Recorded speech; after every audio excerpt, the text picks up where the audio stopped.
की तवज्जो मुझे दरकार है।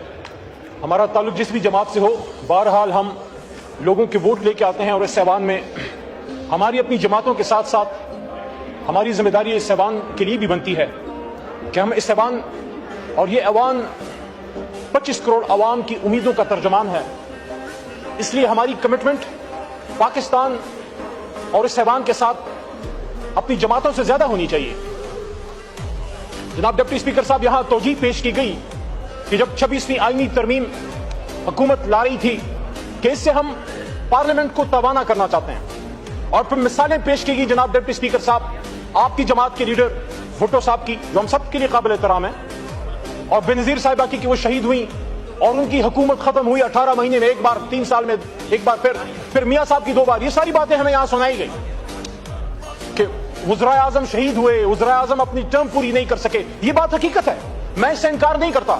डिप्टी स्पीकर साहब, ये देख के दुख होता है, ये देख के दुख होता है कि कभी किसी ने नहीं सुना होगा कि किसी बहुत बड़े जज या किसी बहुत बड़े मशहूर जर्नल या बहुत मशहूर किसी और ताकतवर शख्स ने कोई 6 महीने जेल भी, कोई सिविलियन जेल में काटी हो, चे जाए के फांसियां और चे जाए के उम्र कैद और ये सारी।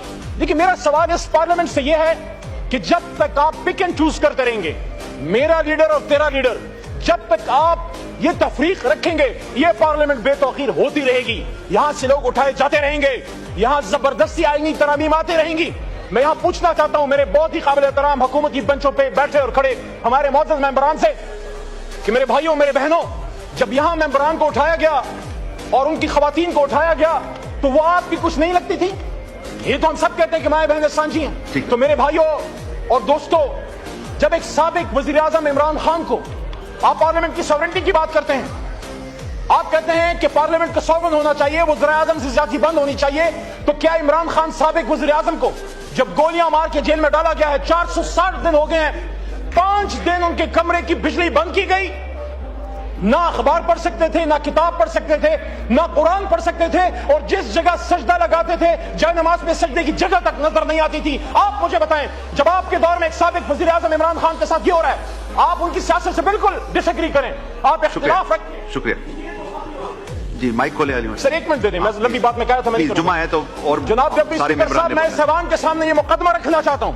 मैं इमरान खान चेयरमैन तहरीक इंसाफ की बात नहीं कर रहा, मैं इमरान खान साबिक वज़ीर आज़म की बात कर रहा हूं कि साबिक वज़ीर आज़म के साथ जो किया जा रहा है। मैं उनका एक कारकुन हूं, इस जमात का एक एमएनए हूं, 4 दफा किया हूं, बावजूद इसके कि चीफ जस्टिस साहब ऑर्डर मेरे पास है, खुद वकील हूं, मुझे नहीं मिलने दिया गया। ये साबिक स्पीकर जनाब असद कैसर साहब, अपोजिशन लीडर जनाब उमर अयूब साहब, पार्लियामेंट्री लीडर जनाब जरताज गुल साहिबा, और आगे। शुक्रिया शुक्रिया शुक्रिया, बस शुक्रिया।